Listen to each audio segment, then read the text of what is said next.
Welcome to BRK news prime debate. నేను మీ పవన్ కృష్ణమూర్తి. ముందుగా భారతదేశ ప్రజలందరికీ కూడా రాజ్యాంగ వజ్రోత్సవ శుభాకాంక్షలు.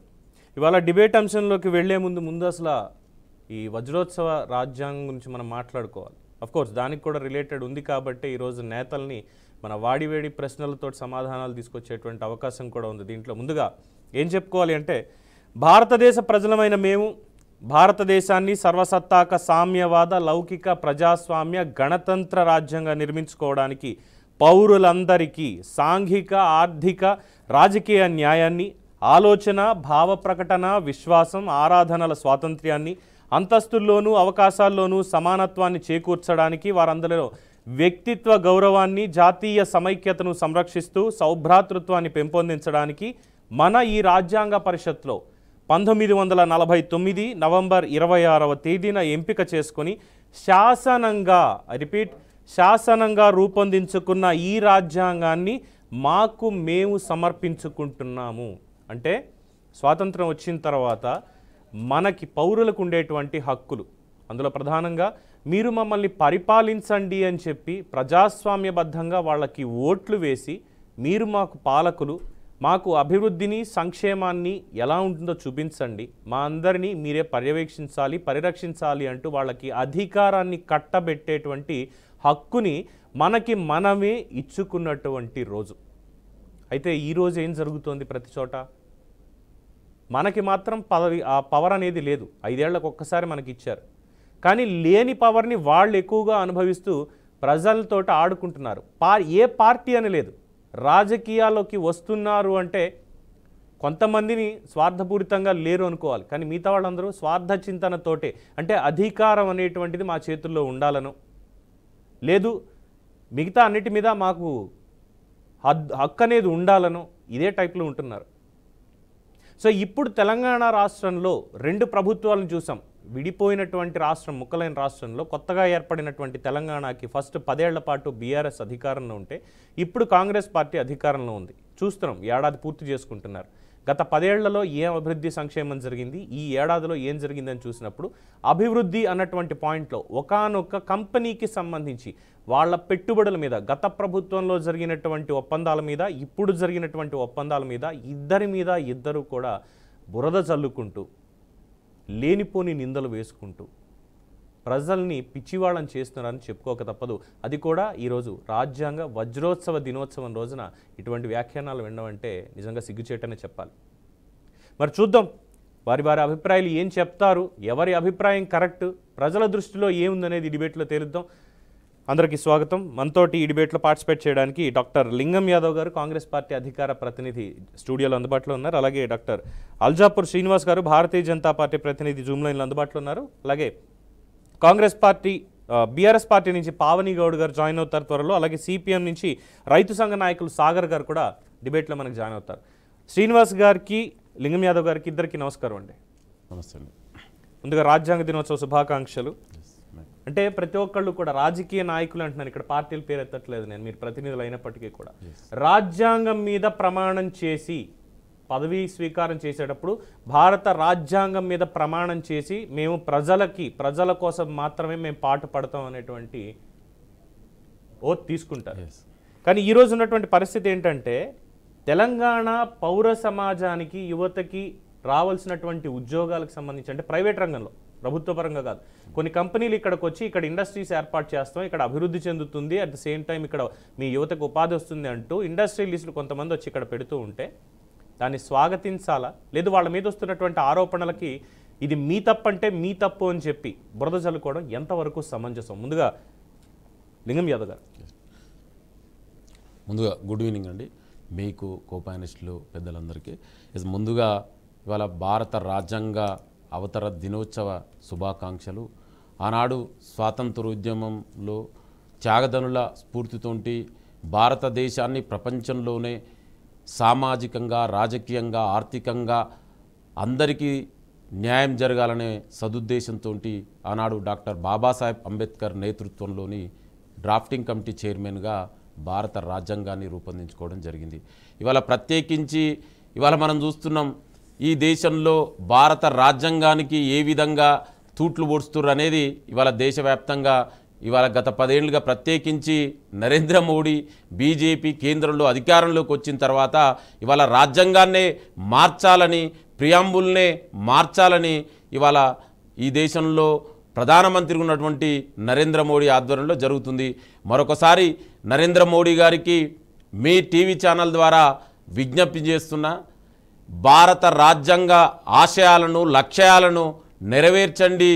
మీ అవసరాల కోసం స్వార్థ రాజకీయాల కోసం ఈ దేశానికే ఇవాళ అందరికీ ఈ దేశంలో ఉన్నటువంటి సబ్బండ వర్గాలందరికీ కూడా సమానమైనటువంటి హక్కులు న్యాయం జరగాలనేది ఇవాళ సదుద్దేశంతో ఆనాడు రాజ్యాంగం రూపొందించుకోవడం జరిగింది. ఇక ప్రత్యేకించి ఇక మీరన్నట్టు ఇవాళ డిబేట్ విషయానికి వస్తే ఇక్కడ మిమ్మల్ని ఇంకో ప్రశ్న అడుగుతా. ఈ స్కిల్ యూనివర్సిటీ అనేది తెలంగాణ పౌర సమాజం కోసమా, లేదంటే మీ ముఖ్యమంత్రి రేవంత్ రెడ్డి గారి సొంత కంపెనీ అదేమన్నా, ఆర్ఎల్స్ అదాని అనేటువంటి వ్యాపారవేత్త ఇచ్చినటువంటి 100 కోట్ల రూపాయలు రేవంత్ రెడ్డి గారి జేబులోకి వెళ్తున్నాయా, లేదో తెలంగాణ స్కిల్ యూనివర్సిటీ అంటే ప్రభుత్వం ప్రజలది దీంట్లోకి వెళ్తున్నాయా? ఇది ఎందుకంటే ఇవి మీ జేబులోకి వెళ్తున్నాయి అన్నటువంటి ఆరోపణ వచ్చింది కాబట్టి నిజమా కాదా అన్నది మీరు చెప్పాలి.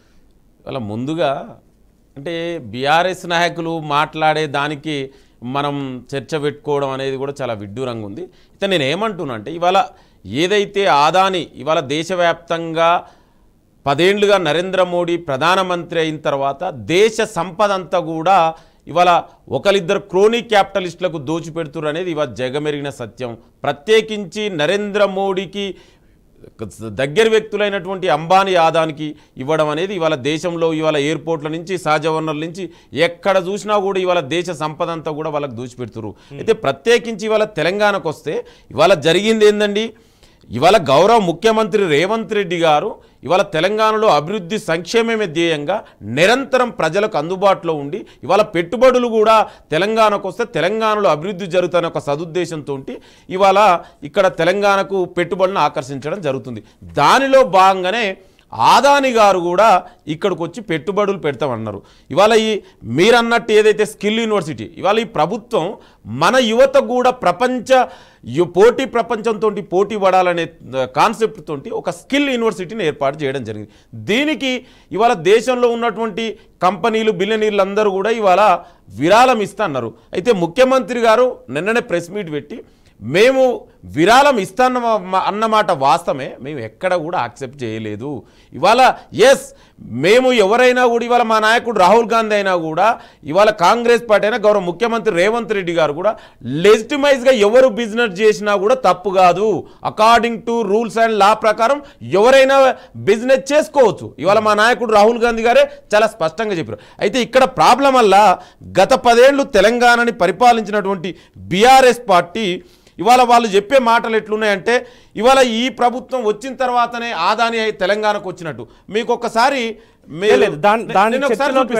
నేను చూపిస్తా. వాళ్ళు బీఆర్ఎస్ 10 ఏళ్లలో ఇవాళ అదాని కంపెనీలు ఎన్ని వచ్చినాయి అనేది మీకు ఒకసారి లేకపోతే మీరైనా నేనేమంటున్నంటే మీరు 10 ఏళ్లలో తీసుకొచ్చినటువంటి కంపెనీలు మీ హయాంలో వచ్చినాయి. ఈ ప్రభుత్వం వచ్చి 10 నెలల్లో ఇవాళ కొన్ని కంపెనీలు అదాని ఇక్కడ పెట్టుబడులు పెడతామన్నాడు.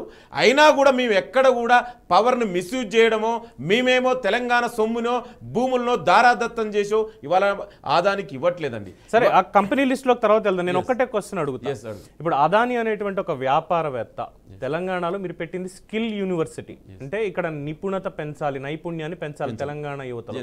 ఆ నైపుణ్యం పెరిగితే వాళ్ళతోటి మేము వ్యాపారం చేసే సంస్థల్లో వాళ్ళని కూడా మీరు రిక్రూట్ చేసుకుని మా లాభాలేమో మేము పెట్టుకుంటాం, మేము తెచ్చుకుంటాం. అది ఒక వ్యాపారవేత్తగా ఇక్కడ ఈ సమాజానికి అవసరమైంది ఇది ఉంది అని డినై చేయడానికి మీకున్న రైట్ ఏంటి అసలు మీ ప్రభుత్వానికి? నేను అదే చెప్తున్నాను, ఎక్కడ డినై జరగలే. నేను ఏమంటున్నా అంటే ఇవాళ స్కిల్ యూనివర్సిటీ ఏర్పాటు చేయడంలోనే ఇవాళ మా యొక్క ముఖ్యమంత్రి తెలంగాణ ప్రభుత్వం సదుద్దేశాన్ని మీరు అర్థం చేసుకోవాలి.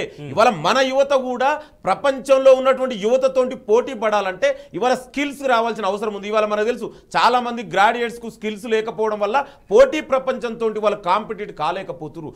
దానికోసం ఇవాళ స్కిల్ యూనివర్సిటీని ఏర్పాటు చేయడం జరుగుతుంది. అయితే ఇక్కడ జరిగింది ఏంటంటే ఇవాళ చాలా కంపెనీల నుంచి ఇవాళ అమౌంట్ డబ్బులు ఇవ్వడానికి ఇవాళ ముందుకు వచ్చారు. అందులో భాగంగా ఇవాళ ఆదాని గారు కూడా వచ్చారు.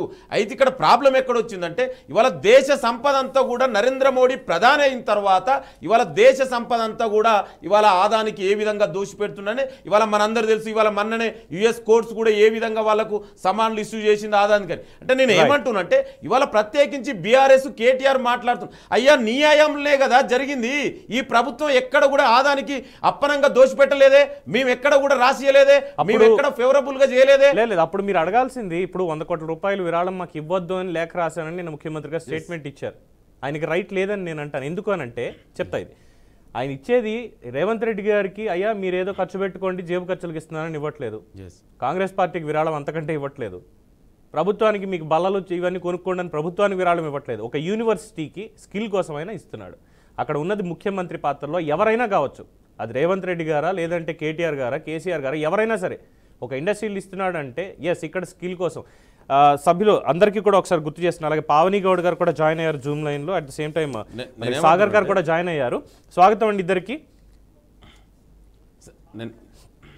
పావని గారు ఒక మాట చెప్పండి, కేటీఆర్ గారు నిన్న మాట్లాడారు అంటే ఈ విరాళాలన్నీ కూడా ఏం చేస్తారన్న పాయింట్ ఒకటే కాకుండా అదానికి సంబంధించినటువంటి పెట్టుబడులు ఏవైతే పెట్టుబడులు హరీష్ రావు గారు కూడా మాట్లాడుతూ దాదాపు 12,400 కోట్ల రూపాయలకు సంబంధించినటువంటి పెట్టుబడులు తెలంగాణలో అదాని పెడుతుంటే మరి ఆ ఒప్పందాలన్నీ కూడా రద్దు చేస్తారా అంటూ ప్రశ్నించారు. అంటే తెలంగాణకి ఇండస్ట్రియలిస్టులు అనేవాళ్ళు రావద్దు అనాలి, కేవలం అదాని అనేటువంటి ఒక పేరు మీద మాత్రమే మీకు ఏమైనా అభ్యంతరాలు ఉన్నాయా?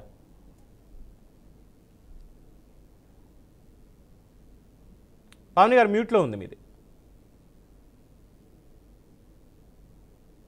మ్యూట్లో ఉందండి, అన్మ్యూట్ చేయండి. లేదు ఆడియో ఇష్యూ ఉన్నట్టుంది, ఒక్కసారి మళ్ళీ ఒక్కసారి కనెక్ట్ అవుతారా? ఎస్ కనెక్ట్ అయింది మేడం, మాట్లాడండి. కనెక్ట్ అయిందా? ఎస్ వినిపిస్తుందండి, చెప్పండి. అందరి మిత్రులకు నమస్తే, బీఆర్కే న్యూస్ వాళ్ళకి కూడా నమస్తే అండి. నిన్న ఏదైతే హరీష్ అన్న రామన్న చెప్పిండ్రో, ఈ రేవంత్ రెడ్డి గారు రాహుల్ గాంధీ ఏమో ఢిల్లీలో ఆదాని దొంగ అని చెప్తాడు, రేవంత్ రెడ్డి గారేమో ఆదాని నుంచి విరాళాలు తీసుకుంటారు. మళ్ళీ నేను తీసుకోలేదు, బ్యాంక్ నా అకౌంట్ లో పడినాయి, నేను మనీ డ్రా చేసుకోలేదు అనేసి విత్ డ్రా చేస్తున్నా అని చెప్తారు. ఇవన్నీ నాటకాలండి, రేవంత్ రెడ్డి ఆడుతున్న నాటకాలు. రేవంత్ రెడ్డికి వ్యవస్థ మీద పాలన మీద అవగాహన లేక ఇవన్నీ పనులు చేస్తున్నాడు. రేవంత్ రెడ్డి గారు డబుల్ స్టాండర్డ్ రాజకీయాలు చేస్తున్నాడు. ఒక్క మాట మీద ఉండడు. ఒకసారేమో మూసి ప్రక్షాళన అంటాడు, ఇంకొకసారేమో హైడ్రా అని డ్రామాలు చేస్తాడు, ఇంకొకసారేమో ఫార్మా అని అంటాడు, ఫార్మా సిటీ అంటాడు, ఫార్మా క్లస్టర్ అంటాడు, ఇంకొకసారేమో కాళేశ్వరం కూలింది కుంగింది వంగింది అని చెప్తాడు. ఆ మూసి నీళ్లకు 5 టీఎంసీల నీళ్లను కాళేశ్వరంలో తీసుకొస్తా అని చెప్తాడు. హైదరాబాద్ కు మల్లన్న సాగర్వి రంగనాయక సాగర్వి 20 టీఎంసీల నీళ్లను తీసుకొస్తామని చెప్తాడు. ఇవేందంటే మొత్తం ఆయనకు వ్యవస్థ మీద అవగాహన లేక చేస్తున్న పనులండి. ఇంకొకటి, ఆదానితోటి దోస్తాన్ చేసుకున్నది రేవంత్ రెడ్డి, రాహుల్ గాంధీ దొంగ అన్నది ఆదానిని. మరి రేవంత్ రెడ్డి కూడా దొంగనే కదా అండి? రేవంత్ రెడ్డి ఈ దొంగకు తెలంగాణ రాష్ట్రాన్ని దోచిపెడుతున్నాడు కదా అండి. మేము బిజినెస్ వాళ్ళకి అంటే అదానిని దొంగ అని రాహుల్ గాంధీ మాత్రమే అంటున్నారా, బీఆర్ఎస్ కూడా అంటుందా? ఇప్పుడు రేవంత్ రెడ్డి కూడా అంటున్నారు కదా అండి. లేదు, బీఆర్ఎస్ పావని గారు బీఆర్ఎస్ సిద్ధాంతం ప్రకారం బీఆర్ఎస్ పార్టీ లైన్ ప్రకారం అదాని దొంగ కాదా? ఇప్పుడు మా పార్టీ లైన్ ప్రకారము కేసీఆర్ గారు ముందే చెప్పిండ్రు, ఏంటి ఆదానిని మేము ఇక్కడికి రానియము, గుజరాత్ ఆయనను ఇక్కడ ఏదో ఇన్వెస్ట్మెంట్లు పెడతా అని అన్నాడు, కరెంట్లు పెడతా అని అన్నాడు అనేసి. ఓకే, కరెంటును ప్రైవేట్ చేయమన్నప్పుడే మేము రానియలేదు. ఆయన దొంగ అని మాకు ముందే తెలుసు, రానివ్వలేదు. రేవంత్ రెడ్డి ఎట్లా రానిచ్చిండు? రేవంత్ రెడ్డికి రాహుల్ గాంధీకి అంటే ఢిల్లీలో ఒక లెక్క, గల్లీలో ఒక లెక్కన, ద్వంద్వ వైఖరితోటి డబుల్ స్టాండర్డ్ మాటలతోటి ప్రజలను వెర్రోలను పిచ్చోళ్ళని చేద్దామన్నా వీళ్ళది ఉద్దేశం? ఓకే, అర్థం కావట్లేదు. సో అదాని మీ పార్టీ ప్రకారం, మీ పార్టీ లైన్ ప్రకారం ఆయన దొంగే, అందుకనే మీ ప్రభుత్వం ఉన్నప్పుడు ఒక్క నిమిషం సార్, ఒక్క నిమిషం, ఈ కంపెనీలు ఎప్పుడు వచ్చినా కూడా ఒకసారి చదువుతున్నాయో మరి అప్పుడు వీళ్ళు కేటీఆర్ దొంగ తీసుకుండా కేసీఆర్ ఏమైంది తీసుకుంటే ఒకసారి నేను పేరు చదువుతా. Adani Elbit system defence unit at Mamidipalli ఇది ఆపరేషనల్ అప్రూవ్ అయింది బీఆర్ఎస్ గవర్నమెంట్ లో. మరి దీనికి సమాధానం ఏం చెప్తారండి? రెండోది missile shell manufacturing unit at Mamidipalli under construction, ఇది శాంక్షన్ చేసింది బీఆర్ఎస్ గవర్నమెంట్. మరి దీనికి కూడా అక్కగారు పెద్దలే చెప్పాలి. Counter drone manufacture unit at Mamidipalli ఇది ప్లాన్డ్, ఇది ఇంకా నాట్ అప్రూవ్ కావాలి గవర్నమెంట్. ఇంకో నాలుగోది Microsoft data centre at Elikatta phase 1 completed, ఇది కూడా బీఆర్ఎస్. మరి మైక్రోసాఫ్ట్ ఇవన్నీ ఆదాని కంపెనీలు అండి. You are not understanding, this all Adani companies, this all Adani companies. ఇది ఈ ఆదాని కంపెనీలు. దీన్ని మరే ఇది ఆనాడు కేటీఆర్ ఆనాడు మంత్రిగా ఉన్నాడు కదా, ఐటీ మంత్రిగా, ఆనాడు కేసీఆర్ ముఖ్యమంత్రి ఉండగా మరి ఏం తీసుకొని ఇచ్చిండండి? నేను ఏం చెప్తున్నా ఇవాళ రేవంత్ రెడ్డి గారి మీద బురద చల్లడం కోసమే చేస్తారు. మరి ఈ కంపెనీలని డబ్బులు తీసుకొని ఇచ్చిరా? మీ హయాంలో అయినాయి కదా. ఇదేం నేను వేగ్గా చెప్పట్లేను, ఆన్ ద రికార్డు. ఇది on the record, government publish చేసినటువంటి లిస్ట్. ఇంకా వాళ్ళు బీఆర్ఎస్ గవర్నమెంట్ ఇంకేమి ఉన్నాయో మీరు టైం ఇచ్చితే నేను డెఫినెట్ కూడా అది కూడా చెప్తా. ఇక్కడ పాయింట్ డెఫినెట్ గా రెండు నేషనల్ హైవే ప్రాజెక్ట్స్ కూడా బీఆర్ఎస్ గారు ఇక్కడ ఒకటే పాయింట్ అండి. ఇక్కడ కంపెనీల లిస్ట్ ఏంటి, ఎప్పుడు వచ్చింది, సంవత్సరాలు నేను అడగను, నేను చెప్పను. ఒకటే పాయింట్ నేను చెప్తా. ఇక్కడ ఏంటంటే మీరు ప్రభుత్వాలు, నేను ఫస్ట్ స్టార్టింగే చెప్పాను, రాజ్యాంగం మీద ప్రమాణం చేసి అని ప్రతి ఒక్కళ్ళు ఏదైతే వచ్చారో, నేను వాళ్ళ గురించి మాట్లాడుతున్నా. ఇక్కడ మీరు ప్రభుత్వాలు ప్రజలకి ఏం కావాలో, ఒక కంపెనీ రావాలా, లేదా ఒక ప్రాజెక్ట్ రావాలా, లేదా ఇంకో పరిశ్రమ తీసుకురావాలా, మీరు చెయ్యాలి. అది ఆ ప్రభుత్వంలో ఉన్నప్పుడు చేశారు, ఈ ప్రభుత్వంలో ఉన్నప్పుడు నడుస్తున్నాయి. అయితే ఇక్కడ ప్రధానంగా వస్తున్నటువంటిది ఈ ప్రభుత్వంలో వస్తున్నప్పుడు గత ప్రభుత్వంలో వచ్చినటువంటి పెట్టుబడులు కూడా ఆ దొంగ తీసుకొచ్చినవేనా అంటే ఎస్, ఆ దొంగ కాబట్టి మేము రానివ్వలేదని వాళ్ళు అంటారు. కానీ కంపెనీలు వచ్చాయి. ఇప్పుడు వస్తున్నటువంటి పెట్టుబడులకి ఆల్రెడీ యుఎస్ లో ఎఫ్ఐఆర్ నమోదైంది అన్న ఒక పేరుతోటి, ఒకవేళ అది లేకపోతే ఈ రోజు మాట్లాడేవాళ్ళు కాదేమో ఎవరో కూడా.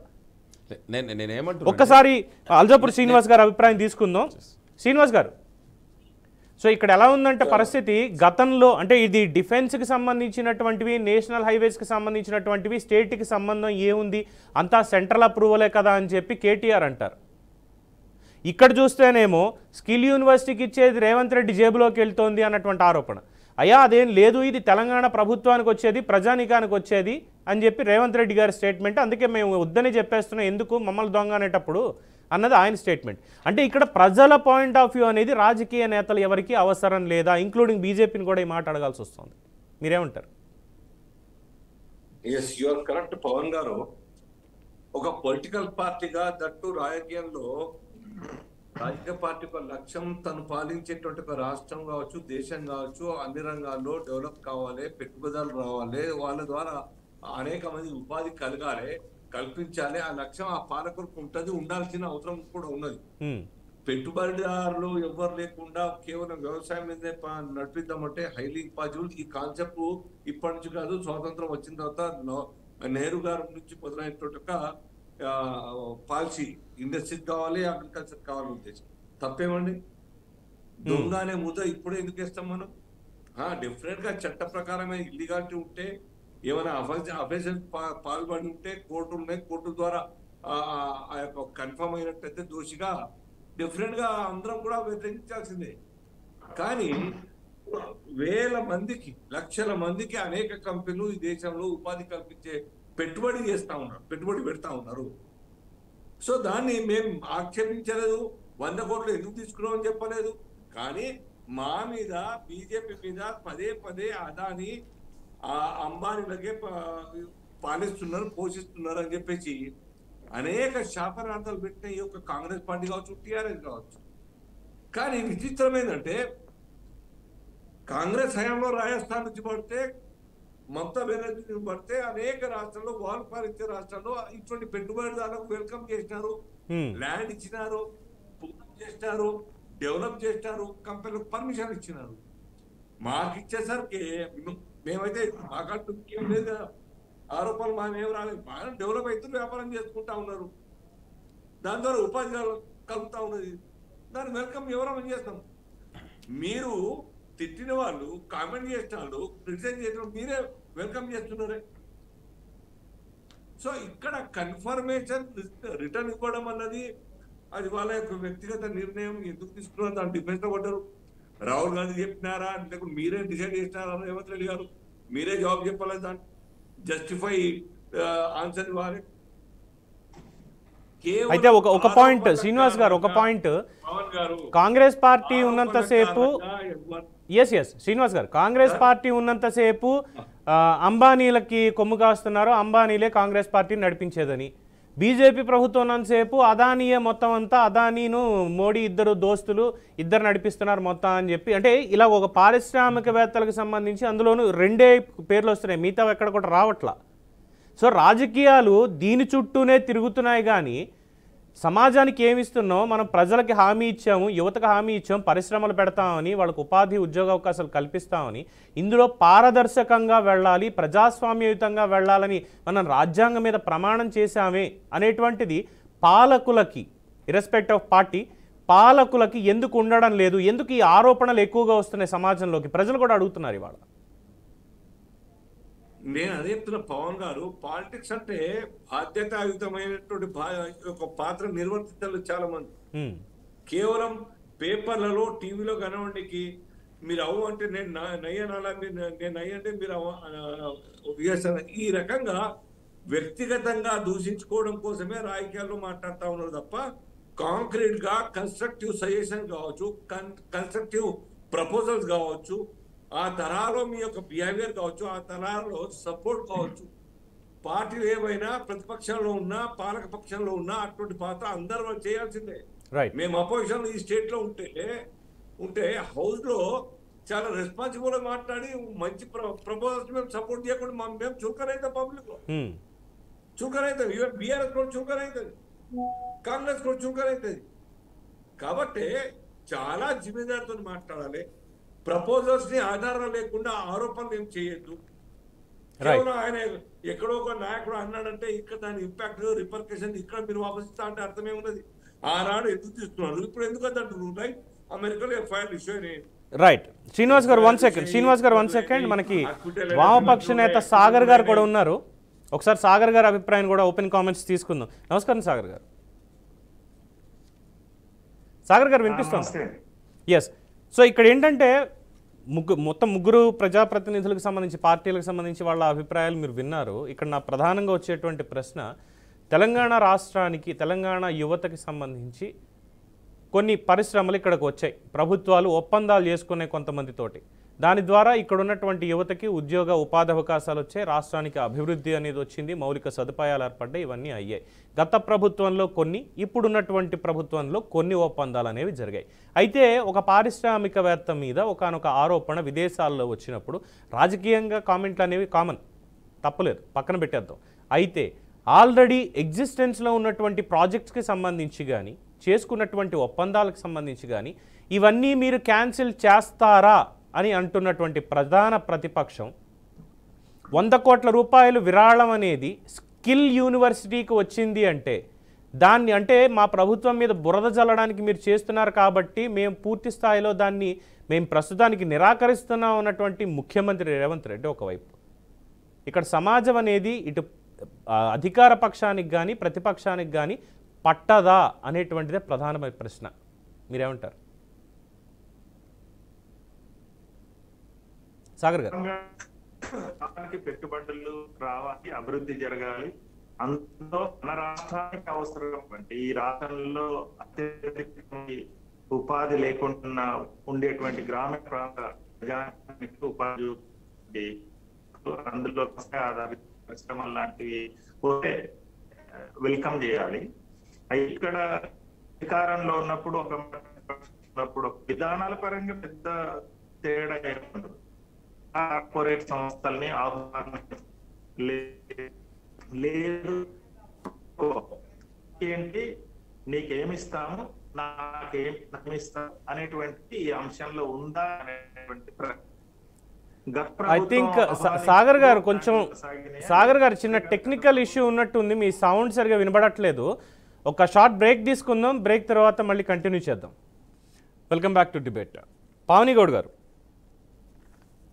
సో మీ పాయింట్ ఆఫ్ స్టాండ్ అంటే తెలంగాణకి రావాల్సిన ఒక 100 కోట్ల రూపాయల విరాళాలని సక్సెస్ఫుల్గా యువతకు అవసరం లేదు అని పంపించేసినట్టుగానే కనిపిస్తోంది అనేది ఒక అభిప్రాయం. అలాగే గతంలో వచ్చినటువంటి పెట్టుబడులు సరే, ఒక ఫర్ ఇన్స్టాన్స్ ఇప్పుడు అదాని పెట్టుబడులు ఏవైతే ఉన్నాయో 12,400 కోట్లు కానీ లేదా ఈ 100 కోట్లు కానీ రేవంత్ రెడ్డి గారి జేబులోకే వెళ్తున్నాయి అనుకుందాం. మరి గత 10 ఏళ్లలో వచ్చినటువంటి కార్పొరేట్స్ కానీ ఇండస్ట్రియలిస్ట్స్ కానీ ఇవన్నీ మరి మీ పార్టీ జేబుల్లోకే వెళ్ళాయి అని కాంగ్రెస్ వారంటే ఒప్పుకుంటారా మీరు? మా పార్టీ జేబుల్లోకి ఎట్లా వెళ్తాయండి చెప్పండి? రేవంత్ రెడ్డి గారు 100 కోట్లను ఎందుకు తీసుకున్నారు? 100 కోట్లు ఎందుకు వాపస్ ఇచ్చిండ్రు? అంటే తప్పు చేసినట్టే కదా. ఈ 100 కోట్లే కాదు, 12,400 కోట్ల సంగతి ఏంది? ఒప్పందాల సంగతి ఏంది?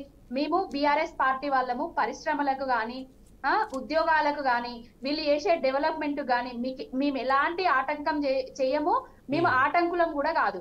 కానీ వీళ్ళు చేస్తున్న అవినీతి అక్రమాలకే మేము ఆటంకులం. ఇంకొకటి ఏంటంటే రాహుల్ గాంధీ ఏమో ఆదాని దొంగ అంటాడు, రేవంత్ రెడ్డి ఆయనతో ఒప్పందాలు ఎట్లా చేసుకుంటాడు? రామన్నపేటలో సిమెంట్ ఫ్యాక్టరీ ఒప్పందాలు, ఇవన్నీ సంగతులు ఏంటి? ఒక 100 కోట్లే కాదు, దీని వెనుక చాలా ఉన్నాయి.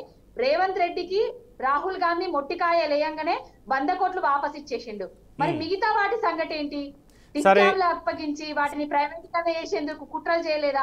మంచి పాయింట్ చెప్పారు. రాహుల్ గాంధీ దొంగ అన్నారు కాబట్టి అదానిని దొంగ అనుకుందాం. మరి ఆ దొంగతోటి గతంలో ఉన్నటువంటి ముఖ్యమంత్రి కేసీఆర్ కానీ ఐటీ మినిస్టర్గా ఉన్నటువంటి కేటీఆర్ కానీ పని ఏంటి? ఆ దొంగతోటి ఎక్కడ ఆ ఫోటోస్ గూచిగా చూపిస్తున్నారు. మేమేమో హోటళ్లలో రహస్య భేటీలు జరగలేదు, వాళ్ళ కాళ్ళు మొక్కలేదు, అవేవి లేవు. ఏ హోటల్లో ఎక్కడ కలిసిండ్రు అనేది రామన్న గారు కూడా చెప్పిండ్రు. వాళ్ళు పెట్టుబడులు పెట్టడానికి వచ్చిండ్రు, కానీ వాళ్ళు దొంగలని చెప్పేసే మేము విద్యుత్ ను ప్రైవేటీకరణ చేయము, మేము వ్యతిరేకులము అని చెప్పి పంపించింది కేసీఆర్ గారు. దొంగను గుర్తుపట్టింది కూడా కేసీఆర్ గారు. ఇప్పుడు 2 జాతీయ పార్టీలు దొంగ దొంగ అని ఏదైతే చెప్తున్నారో ఆ 2 జాతీయ పార్టీలు ఇప్పుడు దొంగ అని తెలిసింది ఆదాని. కానీ ముందే గ్రహించి ఎలాంటి సంబంధాలను కానీ కంటిన్యూ చేయలేదు బీఆర్ఎస్ పార్టీ. వీళ్ళు ఫోటోలు చూపి బూచి చూపిస్తున్నారు, బురద జల్లుతున్నారు. లింగయాదవ్ గారు, ఏ కంపెనీలు 2014 నుంచి 24 మధ్యలో అదానీకి మాత్రమే సంబంధించి వచ్చాయి అంటే ఒక దొంగ పెట్టినటువంటి కంపెనీలు? ఐఎమ్ రియలీ సారీ, మీడియా పరంగా నేను ఆ మాట మాట్లాడకూడదు, కానీ రాజకీయ నేతలు మాట్లాడేటువంటిది ప్రజలు చూస్తున్నారు కదా, వారే అంటున్నటువంటి మాట అది. సో వాళ్ళ చేత అది దొంగ కాదా అని తర్వాత చెప్పిద్దాం. మీరు చెప్పండి సార్. నేనేమంటున్నంటే బహుశా పవన్ గౌడ్ గారు ఆమె మరి 10 ఏళ్ళ అంటే అధికారంలో ఉన్నప్పుడు ఆమె బీఆర్ఎస్లో ఉన్నారో మరి ఆమె ఎక్కడ ఇనాక్టివ్ ఎక్కడూరో తెలియదు, కానీ బహుశా బీఆర్ఎస్లో KTR IT minister industry minister ఉన్నప్పుడు జరిగినటువంటి ఒప్పందాలు, కేసీఆర్ ప్రభుత్వంలో జరిగిన ఒప్పందాల గురించి కూడా ఒకసారి అక్క మాట్లాడితే బాగుంటుంది. ఇవాళ మా స్టాండ్ గురించి అన్నారు, మేము మొదటి నుంచి ఒకటే అండి. రాహుల్ గాంధీ గారు మొన్న ప్రెస్ మీట్, బహుశా మీకు ఒకసారి అర్థమైతే ప్రెస్ మీట్ మళ్ళీ ఒకసారి కూడా రికాల్ చేసుకొని వీడియో తెప్పించుకొని మళ్ళీ యూట్యూబ్లో కూడా దొరికితే మీరు చూడండి. రాహుల్ గాంధీ గారు అన్నది చాలా స్పష్టంగా ఉన్నారు. లెజిటిమైజ్గా బిజినెస్ ఎవరైనా చేయొచ్చండి. ఇప్పుడు ఆదాని కూడా లెజిటిమైజ్గా, ఆదాని అసలు బిజినెస్ చేయొద్దని మేము చెప్పట్లేదు, ఎక్కడ చెప్పలేదే. ఏదైనా చట్ట ప్రకారం న్యాయ ప్రకారం దాని ప్రకారం చేసుకోండి అన్నాం. ఇవాళ మీరు కేంద్రంలో 10 ఏళ్ళు అట్లా జరుగుతుంది, ఇవాళ అమెరికా లాంటి కంట్రీలల్లో నిషేధించుర్రు, దాని గురించి మేము మాట్లాడినాం. ఇవాళ అందుకే రేవంత్ రెడ్డి గారు కూడా 100 కోట్లు ఇస్తారు ఎక్కడ తీసుకోలేదు. చాలా కంపెనీలు ముందుకు వచ్చినాయి, అందులో కంపెనీలలో భాగంగా ఆదాని కంపెనీ కూడా 100 కోట్స్ ఇవ్వడానికి ముందుకు వచ్చారు. మేము దాన్ని అగ్రీ చేయలేదే, ఇవ్వడానికి చాలామంది ఇస్తూ ఉంటారు, ఇచ్చినంత మాత్రం తీసుకున్నట్ట. అందుకే నిన్న ముఖ్యమంత్రి గారు చాలా స్పష్టంగా చెప్పారు. ఇంకొకసారి అక్క మాట్లాడితే అసలు కేసీఆర్ ప్రభుత్వంలో అగ్రిమెంట్లే జరగలేదు, మేము బిజినెసే చేయాలి. సర్లే, ఎవరి ఆదాని ఫ్లైట్లా అక్క ఆదాని ఫ్లైట్లో ఎవరు తిరిగిరు, ఎవరు కేటీఆర్ కేసీఆర్ ఎక్కడెక్కడ ఆదాని ఫ్లైట్ వేసుకొని తిరిగిరో అవన్నీ కూడా చూపెట్టమంటే కూడా చూపిస్తాం. రెండో నేను కంపెనీ పేర్లు చదువుతా, ఇది బహుశా ఒక్కసారి మీరు కూడా విజువల్ చదివించినా లేకపోతే నేను చెప్పేదన్నా. Adani Elbit system defence unit at Mamidipalli operational, ఇది approved by TRS government, so called BRS. రెండోకది మిసైల్ షెల్ మ్యానుఫ్యాక్చర్. అక్క విను నువ్వు వినక్క, నువ్వు డిఫెన్స్ అంటే మరి తెలుసుకో, నీకు ఆ మాత్రం తెలియకుండా ఎట్లా వస్తావు? నువ్వు ఫస్ట్ విను. నేనేమంటే missile shell manufacturing unit at Mamidipalli, ఇది అండర్ కన్స్ట్రక్షను, ఇది బీఆర్ఎస్ గవర్నమెంట్ శాంక్షన్ చేసింది. ఇవి నేను వేగం చెప్తలేదు, కావాలంటే మీకు నోటు పంపిస్తా, ఇవాళ మీకు అక్కడ ఆన్లైన్లో కూడా అవైలబిలిటీ పెట్టినాం. ఈ గవర్నమెంట్ అన్ని ట్రాన్స్పరెన్సీ ఉంటుంది కాబట్టి. మూడోకది counter drone manufacturing unit at Mamidipalli, ఇది ప్లాన్డ్, ఇది నాట్ అప్రూవ్డ్ గవర్నమెంట్. ఇది ఇంకొకటి నాలుగోకది Microsoft data centre at Ellikatta, ఇది ఫేజ్ 1 కంప్లీటెడ్, ఇది బీఆర్ఎస్ గవర్నమెంట్ అప్రూవ్ చేసింది. ఇంకొకటి ఇది నేషనల్ హైవేక 3 నేషనల్ హైవే ప్రాజెక్టు, ఇందులో 2 కంప్లీటెడ్, ఒకటి ఆన్ గోయింగ్. ఇది బీఆర్ఎస్ గవర్నమెంటే అప్రూవ్ చేసింది, పర్మిషన్ ఇచ్చింది బీఆర్ఎస్ గవర్నమెంటే. రెండోకది 750 kV ట్రాన్స్మిషన్ లైన్ ప్రాజెక్టు, ఇది కంప్లీటెడ్, ఇది పర్మిషన్ ఇచ్చింది బీఆర్ఎస్ గవర్నమెంట్. మరి ఇవన్నీ మీరు ఏం చేసి ఆదాని ఎట్లిచ్చిరక పర్మిషను అన్నాడంటే కేసీఆర్ ఏ విధంగా ఏం చూసి చేసిండి ఒప్పందాలు, ఎంత డబ్బు తీసుకుర్రు? నేను దయచేసి మీరు మాట్లాడే ముందు మీరేం చేసిరో కూడా తెలుసుకోండి. ఈ చెప్పిన కంపెనీలన్నీ బీఆర్ఎస్ ప్రభుత్వంలో కాదని నిరూపించే దమ్ముందా? ఇవాళ ఇది ట్రాన్స్పరెన్సీ కదా, ఇది మేము ఎక్కడ ఏదో వేగ్గా చెప్పట్లేదే. కావాలంటే మీకు కూడా పంపిస్తావా చూసుకోండి ఏ ప్రభుత్వ హయాంలో. నేను ఏమంటున్నానంటే దయచేసి ప్రభుత్వం మీద బురద జల్లడం మానుకోండి. ఇవాళ తెలంగాణలో ప్రభుత్వం వచ్చిన తర్వాత రేవంత్ రెడ్డి గారి ఆధ్వర్యంలో ఇవాళ ఒక అభివృద్ధి సంక్షేమ ధ్యేయంగా పెట్టుబడులు, ఇవాళ మేము 10 నెలల్లోనే 70,000 కోట్ల పెట్టుబడులతో ఎంఓయూలు చేసుకున్నాం. ఇవాళ తెలంగాణలో చేస్తున్నటువంటి అభివృద్ధి సంక్షేమాన్ని చూసి ఇవాళ ప్రపంచం మొత్తం కూడా ఇవాళ అభివృద్ధి తెలంగాణ వైపు చూస్తున్నది. ఇవాళ దానికే ఆర్టిఫిషియల్ ఇంటెలిజెన్స్ కూడా ఇవాళ తెలంగాణ హబ్గా మారుతుంది. ఇవాళ ప్రపంచంలో ఉన్నటువంటి కంపెనీలన్నీ తెలంగాణ వైపు చూస్తుంటే కావాలని బురదలను మానుకోండి. మీరేం చేసిరో చెప్పండి, మేమేం చేస్తామో చెప్తాం. ఇవాళ మేము ఎక్కడ 100 కోట్స్ ఎక్కడ తీసుకోలేదే, లింగయాదవ్ గారు ఇది ఎలా ఉందంటే సరే మీ వాళ్ళు తీసుకొచ్చిన కంపెనీలు మీరు తీసుకొచ్చిన కంపెనీలు చెప్పుకుంటారు, చర్చ రోజు నడిచేది అది రెగ్యులర్ గా. నేను ఒక్కటే ప్రశ్న అడుగుతా పావని గౌడ్ గారికి, మిమ్మల్ని, అలాగే శ్రీనివాస్ గారు కూడా ఉన్నారు కాబట్టి మీరు ముగ్గురు చెప్పండి. ఎలక్టరల్ బాండ్స్ సుప్రీంకోర్టు చాలా కష్టపడి ఇంకా మీరు ఇవ్వాల్సిందే డీటెయిల్స్ అని అంటే తప్పితే ఎలక్షన్ కమిషన్ దగ్గర కూడా పూర్తిగా ఎలక్టరల్ బాండ్స్ సంబంధించి డీటెయిల్స్ ఇంకా రాలా. వచ్చిన తర్వాత విస్తుపోయేటువంటి వాస్తవాలు అందులో బయటపడ్డాయి. పెద్దలు గమనించాలి. ఎందుకంటే ప్రతి పార్టీకి కూడా ఇప్పుడు చెప్తున్నటువంటి అదాని అటు కాంగ్రెస్ పార్టీకి, బీజేపీకి, బీఆర్ఎస్కి, ఆంధ్రాలో ఉన్నటువంటి పార్టీలకి, మొత్తం దేశంలో ఉన్నటువంటి కొన్ని రాజకీయ పార్టీలకి ఎలక్టరల్ బాండ్స్ వాళ్ళు కొన్నారంటే మీ పార్టీలకి డైరెక్ట్గా విరాళం ఇచ్చారు వాళ్ళు. అది మీ పార్టీల జేబుల్లోకి వెళ్ళింది, మీ వ్యక్తిగతం, మాకు పౌరులకి మాకు సంబంధం లేదు. కానీ ఇప్పుడు ఈ స్కిల్ యూనివర్సిటీకి వచ్చేటువంటి 100 కోట్ల రూపాయలు మీ పార్టీలకి కాదు, మీ నేతలకి కాదు, దాంట్లోంచి పైసా కూడా ఎవరికి వచ్చేది లేదు. అది మొత్తం తెలంగాణ యువత నైపుణ్యాలని పెంచేటువంటి కార్యక్రమానికి మాత్రమే. సక్సెస్ఫుల్గా ఈరోజు తెలంగాణ 100 కోట్ల రూపాయలు కోల్పోయింది. ఎవరు బాధ్యత వహిస్తారు దీనికి? అంటే ఎలక్ట్రల్ బాండ్స్ కొనుక్కుంటే దొంగలు కాదు, ఇలా 100 కోట్లు లేదంటే 12,000 కోట్ల పెట్టుబడులు పెట్టిన గతంలో వచ్చినటువంటి ఇండస్ట్రీలు వచ్చిన వాళ్ళు దొంగలు అయిపోతారా? ఏంటి సాంప్రదాయం? శ్రీనివాస్ గారు ఫస్ట్ మీరు చెప్పండి.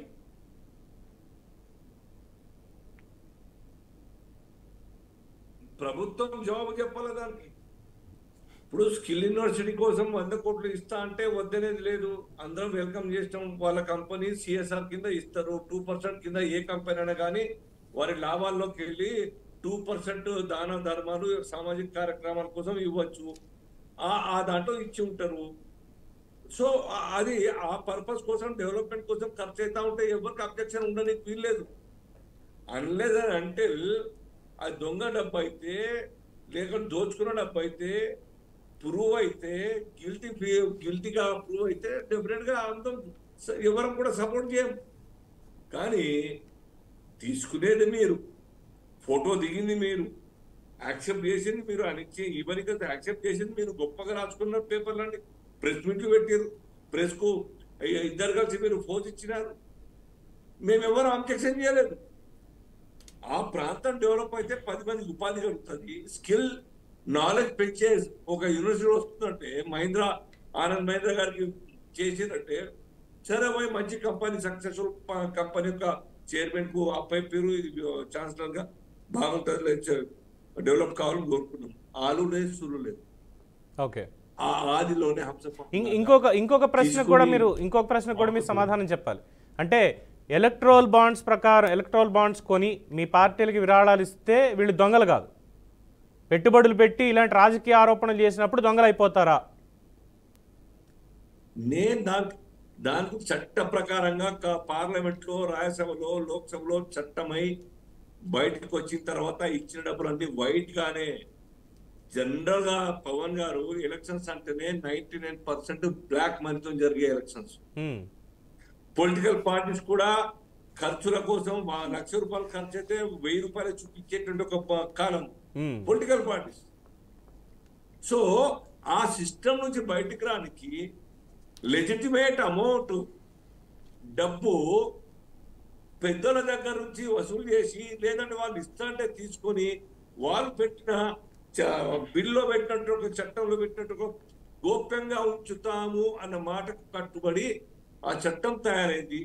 సుప్రీంకోర్టు కూడా దానికి ఇన్సిస్టేట్ చేయలేదు ఎవరు ఇచ్చినది, ఏ కంపెనీ ఏ పార్టీకి వచ్చింది అన్నది ఆ క్లారిటీ ఇవ్వమని చెప్పింది, ఇవ్వడం జరిగింది. అదే వైట్ అమౌంట్ కదా, దొంగ అమౌంట్ కాదు కదా. దొంగ అమౌంట్ ఇంకోటి అనేది కాదు, పార్టీలకి ఆ డబ్బులు వచ్చాయి, పార్టీలకి డబ్బులు వచ్చాయి, లెజిటిమేట్ గానే వచ్చాయి. ఎస్ లెజిటిమేట్ గానే వచ్చింది, న్యాయబద్ధంగానే వచ్చింది. ఎస్ అదే అంటున్నాను సార్, అదే అంటున్నా. మీ పార్టీలకి అదాని విరాళాలు ఇస్తే అదాని మంచోడు, విరాళాలు ఇస్తే పార్టీలకు ఎన్నికల్లో ఖర్చు పెట్టుకోండి ఇంకోటైనా పార్టీలకు ఇస్తే మంచోడు. స్కిల్ యూనివర్సిటీకి 100 కోట్లు ఇస్తే రేవంత్ రెడ్డికి ఇచ్చినట్టు ఎలా అవుతుంది, లేదంటే కేటీఆర్కి ఇచ్చినట్టు ఎలా అవుతుంది, లేదంటే ఇంకొకరికి ఇచ్చినట్టు ఎలా అవుతుంది అసలు అది? పవన్ గారు, భారతీయ జనతా పార్టీ ఏ సందర్భంలోనూ ఆనాడు వ్యతిరేకించలేదు, నా ఈనాడు వ్యతిరేకించబోతలేదు, రైట్, వ్యతిరేకించట్లేదు కూడా. ఎందుకో ఆ పర్పస్. ఒకసారి సాగర్ గారి అభిప్రాయం తీసుకుందాం. శ్రీనివాస్ గారు కోరుకుంటున్నాం మేము. ఐ థింక్ సాగర్ గారికి కట్ అయినట్టుంది. ఎస్ పావని గారు మీరు చెప్పండి. శ్రీనివాస్ గారు ఒక్క సెకండ్. ఎస్ మీరు అన్న పాయింట్ ని కంటిన్యూషన్ చేస్తున్నా. చేసిన ఆరోపణలకు, రాహుల్ గాంధీ రాఫేల్ మీద చేసిన ఆరోపణలకు, అబద్ధపు ఆరోపణలు బేస్డ్ లేదని చెప్పేసి సుప్రీంకోర్టు చెప్పిన తర్వాత సుప్రీంకోర్టే సారీ చెప్పని చెప్పిన తర్వాత సారీ చెప్పే పరిస్థితి వచ్చింది. అవును, ఎంత డ్యామేజింగ్ ఈ దేశానికి చెప్పండి. ఒక పెద్ద పార్టీ యొక్క నాయకుడు రాహుల్ గాంధీ గారు బేస్ ఆధార రహితంగా మాట్లాడడం అన్నది అది ఇన్సల్ట్ గా పార్టీకి వారికి కూడా. సో అలాగా ఆధారం లేకుండా మాట్లాడదని మా యొక్క ఆలోచన. నేను అందుకే అన్నది, నేను ఇందాక శ్రీనివాస్ గారు అందుకే అన్నది, ఇక్కడ పార్టీలతోటి మాకు సంబంధం లేదు, ఎందుకంటే ప్రజల ముందు నిజాలు ఉంచాలనేటువంటి దాంతో మేము చేస్తాం కాబట్టి పార్టీలతో మాకు సంబంధం లేదు, ప్రభుత్వంతో సంబంధం ఉంది. ఎందుకంటే మంచి చేస్తే మంచి అని చెప్తాం, చెడైతే చెడని చెప్తాం, అది ఎవరైనా కావచ్చు. ఆ పాయింట్ నుంచి వచ్చినప్పుడు అయింది అంటే మీ పార్టీలకు విరాళాలు ఇస్తే వాళ్ళు దొంగలు కాదు, ప్రభుత్వానికి వచ్చేసరికి ఇక్కడ ఈ ఇన్వెస్ట్మెంట్ తీసుకొస్తున్నాము లేదంటే ఇక్కడ ఇచ్చి పెడుతున్నాము దీనికి ఇది ఇస్తున్నాము అంటే వాళ్ళు దొంగలు అయిపోతారు. ఎలా అయిపోతారు అనేది భగవంతుడికే తెలియాలి. పావని గారు ఒక మాట చెప్పండి. సరే అదాని దొంగే అనుకుందాం, ఆయన పెట్టుబడులన్నీ కూడా ఇక్కడ పెట్టేవి లెజిటిమేట్ కాదు, దొంగ పెట్టుబడులే అనుకుందాం. ఒక పారిశ్రామికవేత్తగా తీసుకున్నప్పుడు ఈ డబ్బులన్నీ రేవంత్ రెడ్డి గారి జేబులోకే వెళ్ళాయి, మీతోటే నేను ఏకీభవిస్తా. అయితే ఒక మాట చెప్పండి, తెలంగాణకి మకుటో అనబడేటువంటి ఒక విద్యాసంస్థ ఇక్కడ ఉంది మనకి, ప్రపంచ విద్యాసంస్థ ఇండియన్ స్కూల్ ఆఫ్ బిజినెస్. అది ఆ రోజు ఉన్నటువంటి రాజకీయ నాయకులు ఎవరు పెట్టలా, ఇదే ఇండస్ట్రియలిస్టులు ఎవరైతే ఉన్నారో వాళ్ళు ఈ గడ్డ మీద ఇటువంటి ఇన్స్టిట్యూట్ ఉండాలి, ఇక్కడ అందరికీ అది ఉపయోగపడాలి అన్న దాంతో వాళ్ళు కొన్ని కోట్ల రూపాయల పెట్టుబడులతోటి వాళ్ళు తీసుకొచ్చి పెట్టారు. ఈరోజు దాని ఫలాలు తెలంగాణ సమాజం కూడా అనుభవిస్తోంది, అందరికీ తెలిసిందే. మరి ఆ డబ్బులన్నీ అప్పుడు ఉన్నటువంటి రాజకీయ నాయకుల జేబులోకి వెళ్ళిపోయాయా? టీ హబ్ అదే ఇంకొక ప్రశ్న, టీ హబ్ అనేది పెట్టారు, టీ హబ్కి ప్రపంచవ్యాప్తంగా ఎంత గొప్ప పేరు వచ్చిందనేది మీకు తెలుసు, నేను చెప్పక్కర్లా. ఆ టీ హబ్కి సంబంధించి వచ్చిన ఇన్వెస్ట్మెంట్లు అన్ని కేటీఆర్ గారి జేబులోకి వెళ్ళిపోయాయా? ఇప్పుడు రేవంత్ రెడ్డి జేబులకు పోయినాయా ఇంకోటా అని మేము అంటలేము. రేవంత్ రెడ్డి వల్ల తెలంగాణ సమాజానికి అన్యాయం జరుగుతుందా జరగట్లేదా? ఇప్పుడు 100 కోట్లు పేపర్లల్లా చూపెట్టడానికి మాత్రమే, పబ్లిసిటీ కోసం మాత్రమే వాపస్ చేసిండు రేవంత్ రెడ్డి. మరి 12,400 కోట్ల ఎంఓయూ సంగతి ఏంది? ఇప్పుడు రామన్నపేటలో సిమెంట్ ఫ్యాక్టరీ తీసుకొస్తా అని చెప్పిండు, ఇంకొకటి ఫార్మాసిటీ కంపెనీని కొడంగల్లో తీసుకొస్తా అని చెప్పిండు. అక్కడ భూములే ఇవ్వడానికి రైతులు అసలు లేరు, రైతులు ఇష్టంగా లేరు. మరి వీటిని కూడా రద్దు చేస్తాడా? మరి ఏం చేస్తాడు? ఎందుకు రద్దు చేయాలి అసలు? కొడంగల్ సిమెంట్ ఫ్యాక్టరీ కాదు పావని గారు ఒక మాట చెప్పండి, ఎందుకు రద్దు చేయాలి? ఎంఓయూ అనేది ఎందుకు రద్దు చేయాలి? ఇప్పుడు రద్దు చేయమని మేము చెప్పట్లేదు, మరి రద్దు చేస్తారా అని అడుగుతున్నారు కదా, అందులోనే ఉంది, రద్దు చేయాలన్న డిమాండే ఉంది, అందులో చేస్తారా అంటే డిమాండే కదా. రద్దు చేయమని డిమాండ్ చేస్తలేమండి. ఇప్పుడు 100 కోట్ల విరాళాలు ఏవైతే ఉన్నాయో వాటిని వాపస్ చేసిండు. మరి 12,400 కోట్ల ఎంఓయూ సంగతి ఏంటండి? అదే మరి ఇప్పుడు 100 కోట్లు ఇచ్చేసారు కాబట్టి, కాదు 100 కోట్లు వెనక్కి ఇచ్చేసారు కాబట్టి 100 కోట్లు వెనక్కి ఇచ్చారు కాబట్టి 12,400. ఇదే కాదు, అంతకుముందు ఉన్నటువంటివి ఇంకో 25,000 కోట్ల పెట్టుబడులు, మరి వాటిని కూడా వెనక్కి పంపించేద్దామా? మేము పెట్టుబడులకు వ్యతిరేకులం కాదు. అసలు రేవంత్ రెడ్డి ఏం చేస్తున్నాడు? I don't think so. కప్పిపుచ్చడానికి ముగ్గురు మొత్తం 3 పార్టీల వాళ్ళకి కూడా ఈ విషయం మీద అవగాహన లేదు అనేది వాళ్ళ స్పష్టం అవుతోంది. I'm really sorry to say this. మొత్తం ఏ పార్టీ వాళ్ళకి కూడా ఒక సరైనటువంటి అవగాహన లేదు. కేవలం రాజకీయ ఆరోపణలు మాత్రమే దీంట్లో కనిపిస్తున్నాయి. స్కిల్ యూనివర్సిటీ అనేది ఒక జేబు సంస్థ కాదు, ప్రభుత్వ రంగ సంస్థ. దానికి నేను కూడా నా నెల జీతం నుంచి విరాళం ఇవ్వచ్చు. నేను కూడా విరాళం ఇవ్వచ్చు. ఏ కంపెనీ వాళ్ళని ఇవ్వచ్చు. ఇప్పుడు వీరప్పన గంధం చెక్కల స్మగ్లర్ వీరప్పన్ విరాళం ఇవ్వట్లేదు, లేదంటే మన దావుద్ ఇబ్రహీమో వీళ్ళొచ్చి విరాళాలు ఇవ్వట్లా. అమ్మ మీరు ఇక్కడ స్కిల్ డెవలప్మెంట్ చేసుకోండి, స్కిల్ యూనివర్సిటీ పెట్టుకోండి అని తెలంగాణకు ఇంకో చోట వాళ్ళు ఇవ్వట్లా. నిజంగా అలాంటి వాళ్ళు ఇస్తున్నారంటే చట్టం ఉంది, న్యాయ వ్యవస్థ ఉంది, వీళ్ళందరూ శిక్షించాలి వాళ్ళని. ఇవన్నీ కూడా ప్రజల దగ్గర నుంచి దొంగిలించి చేశారు అని. ఒక కంపెనీ వస్తోంది అంటే సరే వాళ్ళ మీద కేసు నడుస్తోంది అన్నప్పుడు నడవనివ్వండి. Let the judiciary take that issue. రాజకీయ నాయకులుగా రాజ్యాంగం మీద ప్రమాణం చేసి ప్రజలకి మంచి చేస్తామని చెప్పాల్సినటువంటి మీరు ఈరోజు వాళ్ళ గురించి వీళ్ళ గురించి అంటూ ప్రజల్లోనే ఒక కన్ఫ్యూజన్ని మిగులుస్తున్నారు తప్పితే ప్రజల కోసం ఏం చేస్తున్నారు చెప్పట్లా. రాజకీయ ఆరోపణలు మాత్రమే ఉన్నాయి దీంట్లో, వాస్తవాలు లేవు. ఎలాగ సమాజానికి ఏం చెప్తారు? మొత్తం అన్ని పార్టీల వాళ్ళు ఇప్పుడు మొత్తం ముగ్గురి వల్లే ఇది వచ్చిందా, ముగ్గురి వల్లే పోయింది అని కూడా అంటాను నేను. ముగ్గురు వల్ల వచ్చిందా ముగ్గురు వల్ల పోయిందా కాదండి. ఫస్ట్ రేవంత్ రెడ్డి రాహుల్ గాంధీ ఏం చెప్పిండు? మీరు రాహుల్ గాంధీని వదిలేసేయండి అమ్మా, రాహుల్ గాంధీని వదిలేసేయండి. మీరు రాహుల్ గాంధీని వదిలేసేయండి. పవన్ గారు ఇప్పుడు రేవంత్ రెడ్డి ఏమన్నాడండి? మహారాష్ట్ర పోయి గజదొంగ వస్తున్నాడు ఆదాని అని చెప్పిండు కదా. మరి ఆ గజ దొంగతోటి ఈయన పెట్టుబడులు ఎట్లా పెట్టుకుంటున్నాడు? నేను అదే 100 కోట్ల విరాళాలను ఎందుకు వాపస్ చేసిండు? ఈయన చేసిన తప్పే కదా అది. ఈయన అవగాహన లేని చర్యనే పావని గారు. One second closing comment 1 minute. BRS నాయకులు మాట్లాడితే బహుశా వాళ్ళకు ఏం మాట్లాడుతారు ఏమో తెలియదు కానీ, అంటే అధికారం కోల్పోయిన తర్వాత కేటీఆర్ ఒక సైకలాజికల్ డిజార్డర్ తోటి పవర్ హంగ్రీతోటి బాధపడుతూ ఆయన ఇష్టం ఉన్నట్టు మాట్లాడడం, ప్రభుత్వం మీద బురజల్లడం వాళ్ళకు అలవాటుగా అయింది. ఇవాళ మా నాయకుడు రాహుల్ గాంధీ ఏం చెప్పారో బహుశా వాళ్ళకి లాంగ్వేజ్ అర్థమైందా లేకపోతే భాష ట్రాన్స్లేషన్లో మిస్టేక్ జరిగిందో బహుశా వాళ్ళకి తెలియదు. ఆయన రాహుల్ గాంధీ గారు చాలా స్పష్టంగా చెప్పారు. ఏం చెప్పారంటే లెజిటిమైజ్గా బిజినెస్ ఎవరైనా చేసుకోవచ్చు, ఎవరైతే అక్రమాలు అవినీతి పరంగా దేశ జాతి సంపదంతా ఇవాళ క్రోనీ క్యాపిటలిస్టుకు దోచిపెట్టడమే దాన్ని మేము తప్పు పెట్టాం తప్ప అసలు అంబానీ ఆదాని బిజినెస్ చేయొద్దు అని మేము ఎక్కడ అనలే.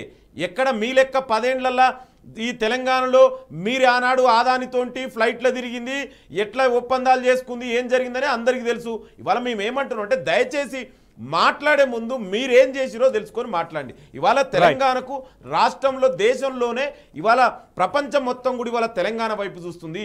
ఇవాళ అభివృద్ధి సంక్షేమం 70,000 కోట్ల పెట్టుబడులు అండి 10 నెలల్లో మేము తీసుకొచ్చాం. మీ 10 ఏళ్లలో ఎన్ని పెట్టుబడులు ఎంఓఏలు జరిగినో చెప్పమనండి. ఇవాళ మీరు ఎంతసేపు వేగ్గా ఇవాళ ఒక ఇన్స్టిట్యూట్ పెడతామంటే దాని మీదనే మీరు విష ప్రచారాలు, ఒక ఇండస్ట్రీ పెడతామంటే దాని మీద విష ప్రచారాలు. నేనేమంటున్నానంటే ఇవాళ పోస్ట్ గ్లోబలైజేషన్లో డెఫినెట్ కూడా ఇండస్ట్రీస్ అనేది అవసరం. మాకు ఎవరైతే ల్యాండ్ కోల్పోతారో అక్కడ కన్సర్న్ ఉంది. మేము ఏ విధంగా వాళ్ళని ఫేర్ కాంపెన్సేషన్ ఇవ్వాలి, వాళ్ళని ఏ విధంగా ఆదుకోవాలనే ఆశ మాకుంది. మేము డెఫినెట్ కూడా ఆ విధంగానే ఆదుకుంటాం. ల్యాండ్ అక్విజిషన్ యాక్ట్ తీసుకొచ్చి R&R ప్యాకేజీ ఇంప్లిమెంట్ చేసిన చరిత్ర కాంగ్రెస్ పార్టీకి. మీరు మాకు చెప్పవలసిన అవసరం లేదు. దయచేసి తెలంగాణకు రావాల్సిన రావాల్సిన పెట్టుబడులను అడ్డుకోవడం కోసమే అధికారం పోయిందని అక్కసుతోటి ఇవాళ కేటీఆర్. నేను మళ్ళీ చెప్తున్నా సారీ టు ఇంటరప్ట్ క్లోజ్ చేయాలి కాబట్టి నేను మొత్తం అందరికి మళ్ళీ ఒకసారి క్లారిటీగా చెప్తున్నా. ఇది మీ ముగ్గురు వల్ల జరిగినటువంటి తప్పు అనడంలో ఎటువంటి అతిశయోక్తి లేదు. ప్రభుత్వం పొరపాటు ఉంది, ప్రతిపక్షాల అవగాహన లోపం ఉంది ఖచ్చితంగా. ఎందుకనంటే అదానీ మీద ఉన్నటువంటి కేసులు ఏవైతే న్యాయస్థానానికి వెళ్తాయో వెళ్ళనివ్వండి సార్, అక్కడే తేల్చుకుంటారు. ఆయన బిజినెస్ ఆగదు, నడుస్తూనే ఉంటుంది. కార్పొరేట్ సోషల్ రెస్పాన్సిబిలిటీలో 100 కోట్ల రూపాయలు ఆయన ఇచ్చాడు అంటే తెలంగాణ సమాజంలో ఉన్నటువంటి యువతకి ఇచ్చినట్టు, రాజకీయ నాయకులకు కాదు.